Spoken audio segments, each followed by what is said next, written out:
Good afternoon, Andarki. Thank you very much. Firstly, stage మీద ఉన్న CP గారికి, additional CP గారికి అండ్ డీసీపీ గారికి and governor of rotary club thank you very much నన్ను వాళ్ళు ఇక్కడికి ఇన్వైట్ చేసినందుకు. సార్ సిపి గారు, I been having a conversation you look nothing short of a cinema hero అండి.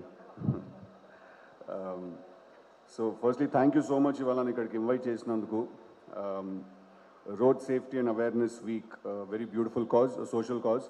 ఈ ఈవెంట్కి వస్తే నాకు నా లైఫ్లో జరిగిన కొన్ని ఇన్సిడెంట్స్ గుర్తొస్తున్నాయి. నాకు తెలిసి నేను ఇంజనీరింగ్ చదువుకుంటున్నప్పుడు అనుకుంటాను, ఎగ్జామ్ రాసి కీసరగుట్ట నుంచి ఈసీఐఎల్కి ట్రావెల్ చేయాలి, బైక్ మీద ట్రావెల్ చేస్తున్నాను.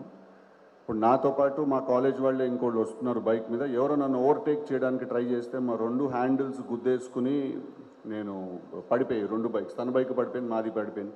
I think we were driving at a speed of about 70 or 80. అప్పుడు నేను వేసుకున్న హెల్మెట్ ఈ పార్ట్ విరిగిపోయింది.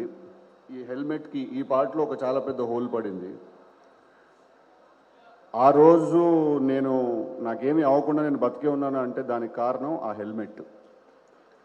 ఎందుకంటే ఆ హెల్మెట్ చూస్తే నాకు భయం వేసింది. ఓకే, ఇది నా తల అయి ఉండేది అని అనిపించింది నాకు, ఇది నా స్కల్ అయి ఉండేది అని అనిపించింది.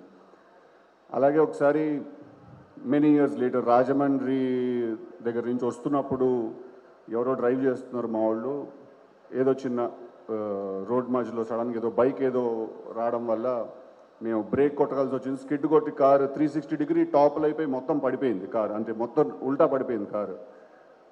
ముగ్గురం ఉన్నాం కారులో. ఒంటి మీద ఒక్క మరక కూడా పడకుండా బయటకు వచ్చాం యాక్సిడెంట్లోంచి. 120 స్పీడ్ అయితే ఒక్క మరక కూడా పడలేదు. దానికి కారణం నేను వేసుకున్న సీట్ బెల్ట్. సో అలా నాకు లైఫ్ 2 సార్లు నాకు ఆపర్చునిటీ ఇచ్చింది. అందుకే నేను తర్వాత డీజేటీలో అనే సినిమా తీసి మీ అందరిని ఎంటర్టైన్ చేయగలిగాను. నేను అలా ప్రతిసారి అందరికీ ఇస్తుందో లేదో తెలియదండి, అది క్యాచ్ ఇక్కడ. నాకు 2 సార్లు ఇచ్చింది because I was lucky enough.